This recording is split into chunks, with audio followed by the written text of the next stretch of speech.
Hey there, I'm Linda. If you'd see me walking down Main Street, you might think, now there's a lady who's got her life together. And yeah, at 55, with my own business and a home that could grace the cover of Garden Beautiful, it sure looks that way. But let me tell you, it wasn't always sunshine and roses. This whole saga kicked off about 25 years back.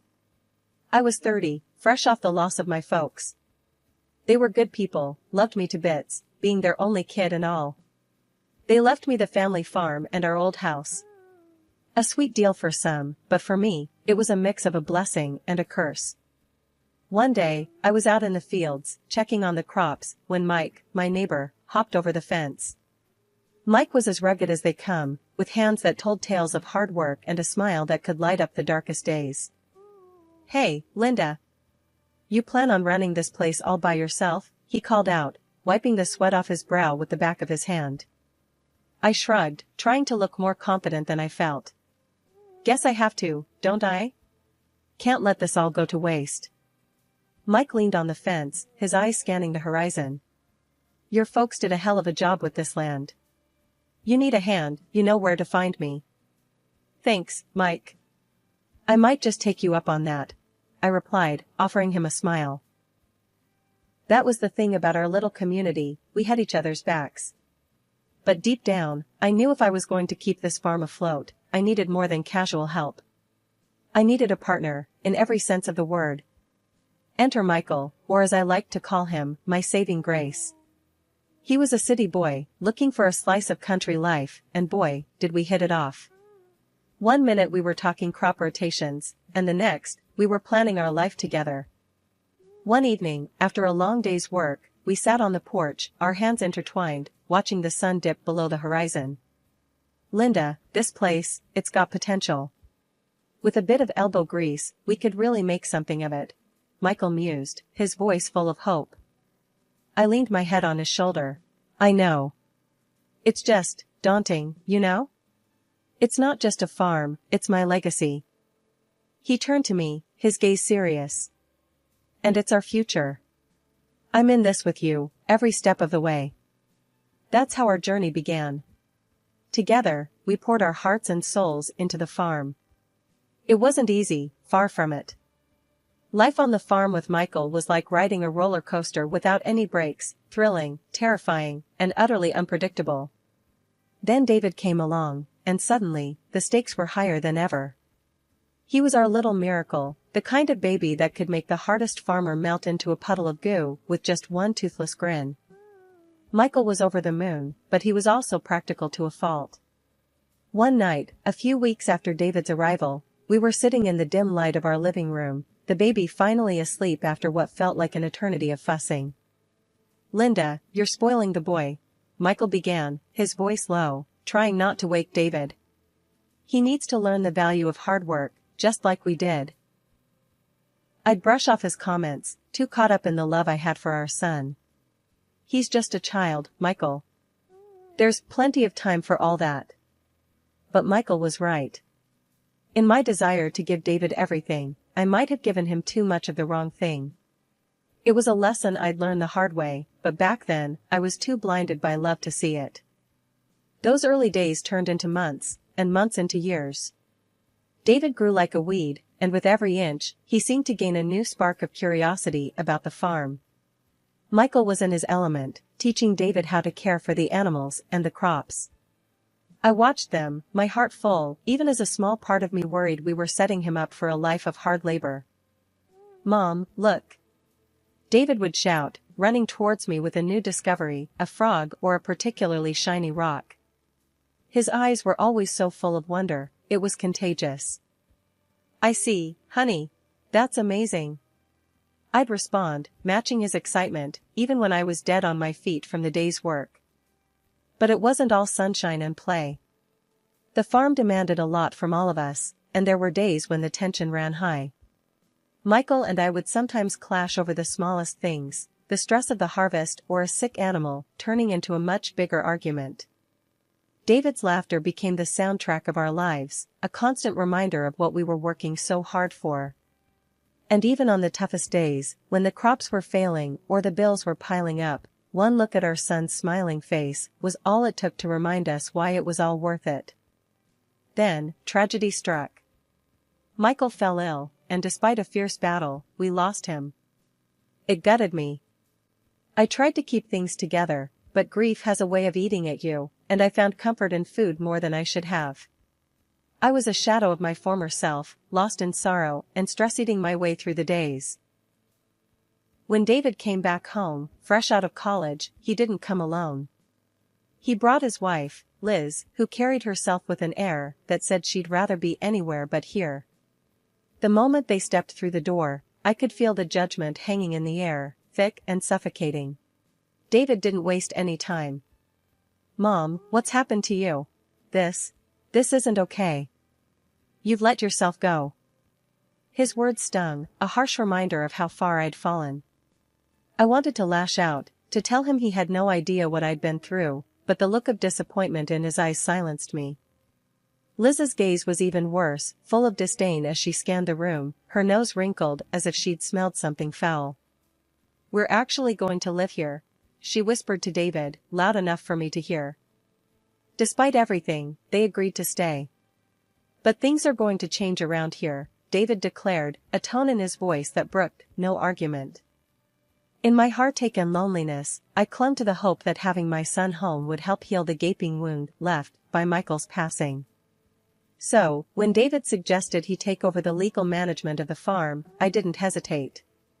"If you think that's best," I murmured, signing over the rights with a shaky hand, unaware of the consequences this decision would bring. Life took on a new kind of normal, one where I felt more like an outsider than the matriarch of the home I'd built with Michael. David and Liz made changes, big and small, and with each new decision, I felt my connection to the farm slipping away. The final blow came one quiet evening, as I overheard David and Liz talking in the living room. "We need to make some real changes around here, Liz. It's time to think about our future, not just cling to the past," David said, his voice firm. Liz's reply was cold, calculated. "Exactly. Your mother had her time. Now, it's our turn. We need to think about what's best for us." The days rolled into one another, each feeling heavier than the last. My home, once a sanctuary of love and laughter, had turned into a battleground. David and Liz's disdain was a constant shadow, chilling the very air I breathed. One afternoon, I was tending to the garden, my hands deep in the earth, trying to find some solace in the familiar feel of soil, when David stormed out. "Mom, we need to talk," he said, his voice tight with frustration. I straightened up, wiping the dirt on my jeans, bracing myself. "What's it now, David?" "It's about the farm, and your habits. Liz and I have been talking. We think it's time for some changes," he said, avoiding my gaze. I felt a flash of anger. "My habits? You mean the way I run the farm? The farm that's been in our family for generations?" David shifted uncomfortably. "Yeah, that. And, well, Liz thinks, we think you could take better care of yourself. For your health." I couldn't believe what I was hearing. "So, this is about my weight now? Is that it?" "It's not just that, Mom. It's everything. You've let yourself go. And the farm, it's not being managed right. We're losing money," David shot back, his patience thinning. The accusation stung. I had poured my heart and soul into this land, even more so after losing Michael. To hear my own son dismiss it all so casually was a knife to my heart. "And what do you plan to do about it, David? Take over completely? Push me out?"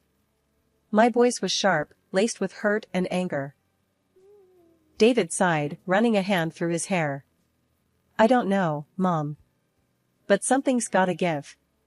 We can't go on like this." As he walked away, I felt a profound sense of isolation. My son, my flesh and blood, was turning against me, blinded by his wife's contempt and his own ambition. A few days later, Liz cornered me in the kitchen. Her usual disdain was replaced with a cold, calculated look. "You know, you could try a little harder, Linda. Make yourself useful. Maybe get a job, help out more around the house," she said, her words like ice. I clenched my fists, struggling to keep my composure. I've done nothing but work my entire life, Liz. For this family, for this farm. And I don't need you to tell me about being useful. Liz laughed, a cruel, mocking sound. Useful? Please. You're dead weight around here. David and I are the future of this farm. You're just in the way. Her words ignited something within me, a fiery mix of rage and determination. This farm is my life, Liz. I won't be pushed aside, not by you or anyone else. She smirked, clearly amused by my defiance. We'll see about that, Linda. We'll see. As she sauntered out of the kitchen, I was left with a swirling mix of emotions. Fear, anger, but above all, a steely resolve. David and Liz might think they could break me, push me out of my own home, but I was made of sterner stuff. I realized then that this was more than just a fight for the farm. It was a fight for my dignity, for my place in the world.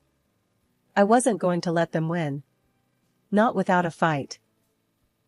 The betrayal cut deep, but it also woke a sleeping giant within me. My love for David was unwavering, but I knew that love could be tough, it could demand standing up for oneself. I had lost my way, drowned in grief and self-pity, but no more. Things at home had gone from bad to unbearable. Liz, my daughter-in-law, wouldn't lift a finger to help around the house. Cooking, cleaning, it all fell on me. But it wasn't just the extra chores that wore me down, it was her words, sharp as thorns, always ready to cut. You know, you smell like the barn, right? And your clothes, it's like you roll in manure for fun, Liz sneered one day as I was preparing dinner, her nose wrinkled in disgust. I tried to brush it off, keep the peace for David's sake. Well, it's a farm. It comes with the territory. She laughed, a harsh, grating sound that made my skin crawl. Maybe get a manicure sometime, huh? Try not to look so hillbilly. I felt a lump in my throat, the loneliness and unhappiness pressing down on me. This wasn't the family life I'd imagined. Things escalated when I mentioned a dentist appointment I had coming up. David, my own son, blew up. You're just another bill, you know that? Everything about you is just more money down the drain. His words stung, a betrayal that cut deeper than any of Liz's jabs. My home, my sanctuary, had become a prison. I remembered Michael's warnings about spoiling David, how I brushed them off. Now, those memories haunted me, a bitter reminder of my mistakes. Then, the final blow came. David, with that cold, determined look in his eyes, announced, "We're selling the farm. Moving to the city. It's all set, buyers lined up and everything." Panic gripped me. And what about me? What happens to me? Liz's laugh, cruel and mocking, was the only response. "Oh, you think you're coming with us? Dream on. You can stay here. Maybe someone will take pity on you." Their words echoed in the empty house, a stark reminder of how alone I was. My family, my home, my whole life, it was all slipping away. But something inside me snapped. I wasn't going to let them erase me, not without a fight. My voice, steady despite the turmoil inside, challenged them. "You think you can just throw me out, just like that? This is my home too, and I won't go down without a fight." David's face hardened. "You don't have a say in this anymore. We've made our decision." I stood my ground, my resolve hardening. "We'll see about that. I'm not as helpless as you think." As they walked away, leaving me in the silence of my betrayal, I knew this was more than just a fight for a piece of land. It was a fight for my dignity, my legacy, and my rights. I might have been down, but I wasn't out. Not by a long shot. After the shock wore off, anger and determination took its place. I wasn't about to let my son and his wife bulldoze over me. I knew I needed help, someone who knew the ins and outs of the law. That's when I thought of Tom, a lawyer friend of Michael's. I hadn't spoken to him in years, but desperate times called for desperate measures. I picked up the phone, my hand shaking slightly. "Tom, it's Linda. I need your help." Tom's voice was a balm, calm and steady. "Linda, it's been ages. What's going on? I poured out the story, the pain and betrayal, coloring every word. Tom listened quietly, only interrupting to ask for clarifications. When I finished, there was a heavy silence. Linda, I'm sorry you're going through this. But I think you've got a strong case. Let's meet tomorrow, go over everything. We'll find a way to fight this. Hanging up, I felt the first glimmer of hope in what felt like forever. The meeting with Tom was a revelation. He dug through the deeds, the wills, and all the legal documents my husband had left behind. Michael was a smart man, Tom said, pointing to a clause in the documents. He made sure you'd always have a say in what happens to the farm. Your son can't sell it without your consent. Armed with this knowledge, I confronted David and Liz. They were in the living room, going over plans, their dreams of the city life spread out on the coffee table. I spoke to a lawyer, I said, my voice stronger than it had been in days. David looked up, annoyance flashing in his eyes. And what? You're going to sue your own son? If I have to, I shot back, the documents clutched in my hand like a shield. Did you know your father made sure I'd always have a say in the farm? You can't sell it without my consent. Liz laughed, but there was a hint of nervousness in it now. She's bluffing. But I laid the documents on the table. I'm not bluffing. This is the truth. You want to fight this? Go ahead. But you're not going to win. The change in them was immediate. The confidence, the smugness, it all evaporated, replaced by uncertainty and fear. The revelation hit David like a physical blow. His anger turned to fury, a venomous look directed at me. So, this is how it is? You'd rather see us ruined than help your own son? It's not about ruining anyone. It's about protecting what's mine. What your father and I worked for, I replied, my resolve firm. David's fury boiled over.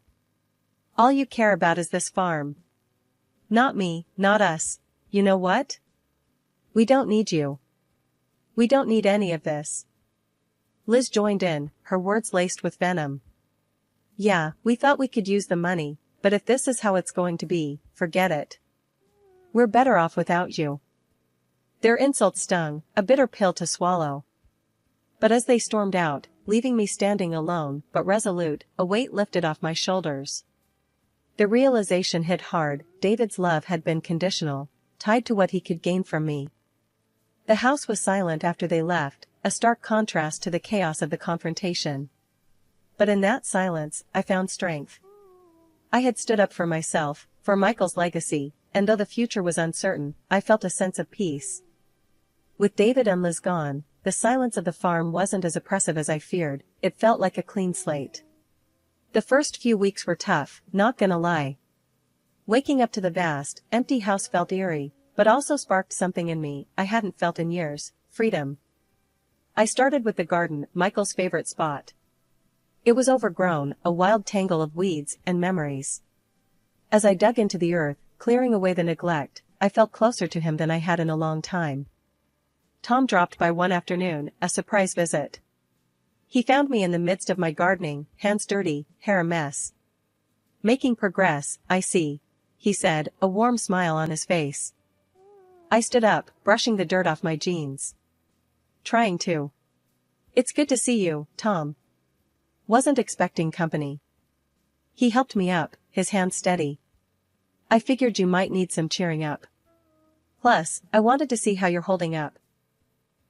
We walked around the farm, Tom listening as I shared my plans, my hopes for the future. It was easy talking to him, easier than I expected. He had this way of making me feel heard, understood. Linda, you're doing an amazing job. Michael would be proud, Tom said, his gaze meeting mine. Something fluttered in my chest at those words, at the look in his eyes. Thanks, Tom. It means a lot, coming from you. As the days turned into weeks, Tom became a regular fixture around the farm. His visits weren't just about checking in, he started lending a hand, fixing up the barn, helping with the crops. We fell into an easy rhythm, working side by side, sharing meals, and more laughs than I'd had in years. One evening, as we sat on the porch, watching the sunset, Tom turned to me, his expression serious. "Linda, I've been meaning to tell you something." I felt my heartbeat quicken, a mix of anticipation and nerves. "What's that?" I've grown quite fond of you. More than just a friend. I know it's been a tough year for you, but I was hoping, maybe, you'd feel the same," he said, his voice steady but his eyes searching mine for a reaction. I was speechless, a whirlwind of emotions tumbling inside me. The thought of opening my heart again, after everything, scared me. But looking at Tom, feeling the warmth of his hand in mine, I realized I didn't want to face the days ahead without him. "Tom, I started, my voice barely a whisper. "I think I feel the same." His smile then, it was like a new beginning, a promise of better days to come. We leaned in, the kiss soft and tentative at first, but it quickly deepened, filled with all the unsaid words, the shared sorrows, and the budding hope for the future. Life on the farm changed after that. It wasn't just about rebuilding anymore, it was about creating something new, something ours. Tom moved in, and together, we started planning. Not just for the farm, but for us. Rebuilding the farm, finding love again with Tom, it wasn't something I expected. Life had a funny way of surprising you, of turning the tides when you least expected it. And as I looked around at the land Michael and I had loved, now being loved anew, I knew I was right where I was supposed to be. Life had settled into a comfortable rhythm with Tom, whose grown children treated me with nothing but kindness and respect. It was a stark contrast to the turbulent relationship I had with my own son, David, and his wife, Liz.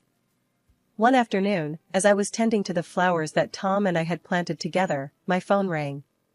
The caller ID showed Liz's number, a name I hadn't seen on my screen for months. Hesitantly, I answered. "Linda, it's Liz.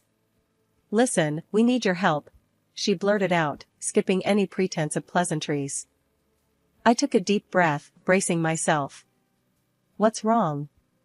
"It's David. He's in trouble, big trouble.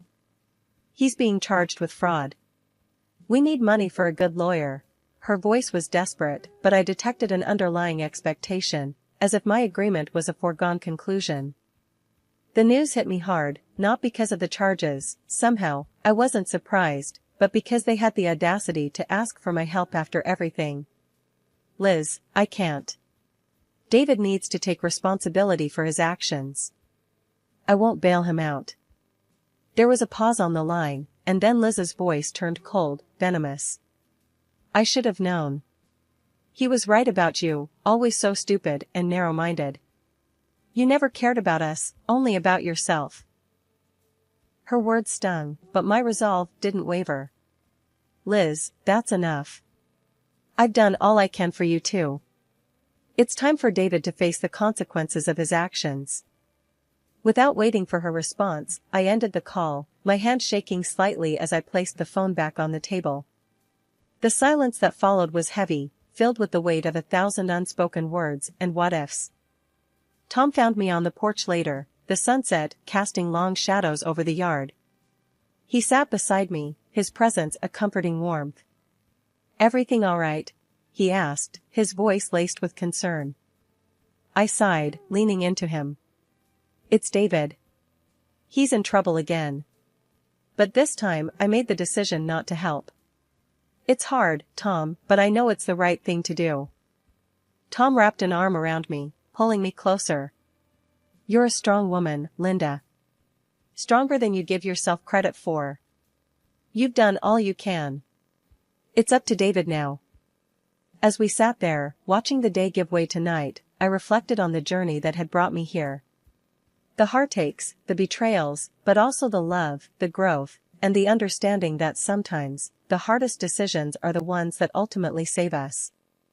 Liz's call, David's troubles, they were just echoes of a past that no longer had the power to hurt me. I had found my peace, my strength, and my family. And I was determined to protect that, no matter what came our way. "Always be true to yourself," I murmured, more to myself than to Tom. "Even when it's hard. Especially when it's your own son." Tom squeezed my hand in silent agreement, and in that moment, I knew that no matter what the future held, I would face it with courage and integrity. I had learned to stand my ground, to choose my happiness and well-being, and to let go of those who couldn't respect that.